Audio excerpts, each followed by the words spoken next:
Akkam jirtan kabajamtoota hordoftoota Forex Entertainment kun sagantaa Info the Business irraa keessatti faayidaa waloon gurmaanii daldaluu kan ilaalu ta'a. Aga xumuraatti noo wajjin turaan afeerraa kiyya an Abdii Bushraati. Gurmaanii hojjechuun guddina hojii daldala kamiifuu murteessaadha. Daldaltoonni bara durii kaasee hojii daldala isaanii gaggeessuuf qajeelfama gurmaa'inatti fayyadaman seenaa keessatti dhageenyee jira. Adeemsi gurmaa'inaa kun yeroo ammas biyya hedduutti hojiirra oolaa jira. Biyyoonni guddataa jiran kan diinagdee keessatti fakkeenyummaa guddaa qaban kanneen akka Chaayinaa fi Indiyaa iccitiin milkaa'ina daldala isaanii gurmaa'ina. Gurmaa'ina daldalaa bifa adda addaatiin uumuun ni danda'ama.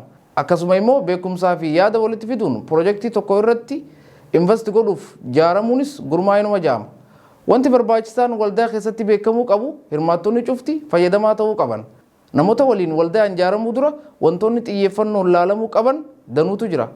Guddina argamsiisuuf waldaan gurmaa'uun waan guddaadha. Haa ta'u malee namoonni waloon jaaramanii daldalan hundi milkaa'oodha jechuun sirrii miti. Osoo hin jaaramne dura eenyu waliin akka jaaramtuuf maal hojjechuuf akka jaaramtu dursitee xiinxaluun barbaachisaadha. Abbaan qabeenyaa hundi waliigaltee daldala waloo mallatteessuu isaa dura wanti inni ilaaluu qabu paartinar kiyya wajjin tarsimaawadhaa jedhee ilaaluu qaba. Dhaabbileen tokko tokko michoota waliin simanne kanneen humaa fiduu hin dandeenye waliin hojjechuun rakkoo guddaa ofii isaaniif maddisiisan danuudha. Dogongora wal fakkaataa irra deddeebi'uun hin barbaachisu. Gurmaa'ina keessatti rakkoolee mudachuu danda'an irraa fagaachuuf wantoota sadeen armaan gadii dursanii beekuun barbaachisaadha. Tokko, amanamummaa fi kabajaa. Waldaa tokko keessatti iccitiin milkaa'ina waliigaltee jidduu isaanii jirudha. Guddinni gurmaa'ina tokko amantaa fi kabajaa hirmaattota jidduu jiru irraa kan maddeedha. Hayyuun daldalaa Zig Ziglar namni jedhamu yeroo tokko akkana jechuun dubbatan. Namoonni yoo si jaalatan si dhaggeeffatu, garuu yoo si amanan si waliin daldalu. Kanaaf haala fi amala mul'ataa fi ga'umsa hiriyaa beekuu fi kabajuun milkaa'ina walootiif akka malee murteessaadha. Lama, kaayyoo wal simsiisuu. Kaayyoo hirmaattota wal simsiisuun wanni barbaachisuuf inninis atis isaanis hundi injifattoota akka ta'aniif.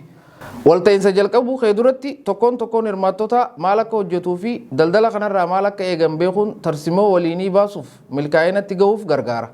Dhaabbaticha galma isaa murteessuu fi yeroo wal fakkaatutti kaayyoo daldalli tokkoon galmaan gahuu qabu bal'isuu fi uumuuf gargaara. Sadii, kaayyoo fi galma wal fakkaataa. Dhaabbata kaayyoo fi galmi isaa dhaabbata keetiin wal fakkaatu waliin gurmaa'ina uumuun barbaachisaadha.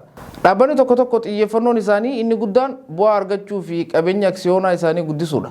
Gariin immoo itti gaafatamummaa hawaasatiif dursa kennee bu'aa argachuu immoo akka kaayyoo lammaffaatti ilaala. Dhaabbileen kaayyoo dursa kennaniif gargar ta'e qaban yoo walitti gurmaa'an isaan jidduutti wal dhabdeen uumamuu danda'a. Wal dhabdeen immoo khasaaraaf isaan saaxila. Daldaltoonni gurmaa'ina tarsimoo irratti hirmaachuu yoo filatan faayidaa daangaa hin qabne argachuu danda'an. Daldaltoonni baay'een faayidaa addaa walta'iinsa waliin dhufu fayyadamuun daldala isaanii guddisuu fi sadarkaa olaanaatti ce'isuu danda'anii jiru. Hayyuu biizinesaa hundeessaa fi CEO'n kaampaanii Apple kan ture Steve Jobs akkana jechuun dubbatan. Wantoonni gurguddoon daldala keessatti kan nama tokkoon hojjetaman osoo hin ta'in kan gareen hojjetamanidha. Mee fakkeenya dhaabbilee paartinarshippii tarsimaa waliin uumuun biizinesi isaanii sadarkaa guddarraan ga'an haa ilaallu. Google fi Loxitican bara 2014 keessa paartinar ta'anii waliin hojjechuuf waliigaltee mallatteessan. Google kaampaanii sarchi injiinii biyya Ameerikaati. Dhaabbata teknoolojii ga'umsa qabu kan namoonni waan barbaadan baruu fi argachuuf gargaaru sarchi injiinii guddaadha. Akkasuma hojii gabayaa gaggeessuuf pilaatfoormii advartaayisingii guddaa addunyaa teenyaati. Loxitican immoo kaampaanii xaaliyaanii fi kan meeshaalee faayaa fi faashinii raabsuu fi daldaluudha. Meeshaalee faayaa ijaatii fi naaduraa akkasuma meeshaalee istaayilii fi faashinii ta'e gurguruun caalatti maamiloota isaa biratti jaalatamaadha.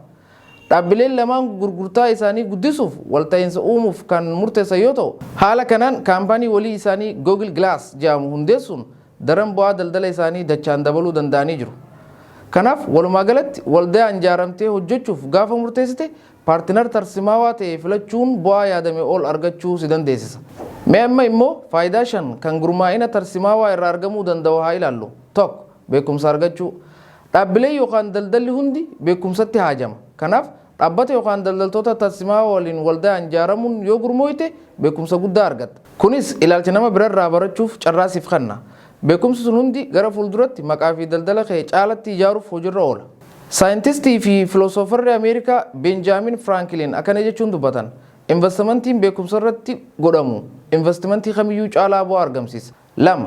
Faayidaa dorgommiin daldalaa qabu baratta. Walta'iinsi beekumsa ogummaa fi qabeenya kee liizii dabaluudhaan oomisha fooyya'aa hojjechuu fi fayyadamtoota baay'ee bira ga'uuf si dandeessisa. Kun hundi walitti qabamee yaada digirii 360 naannessuu fi daldala kee gara sadarkaa guddaatti ol kaasuuf si gargaara. 3. Amanamummaa fi maqaa gaarii daldala keetii siif dabala. Walta'iinsi daldalaa sirrii ta'e maqaa dhaabbata keessanii ni guddisa. Dhaabbileen kaayyoo fi mul'ata wal fakkaataa qaban yeroo walitti makaman dhiibbaa fi humna dhaabbanni tokkoon isaanii duraan qabu caalatti humna ititaa qeenxee ta'e uumuu danda'a.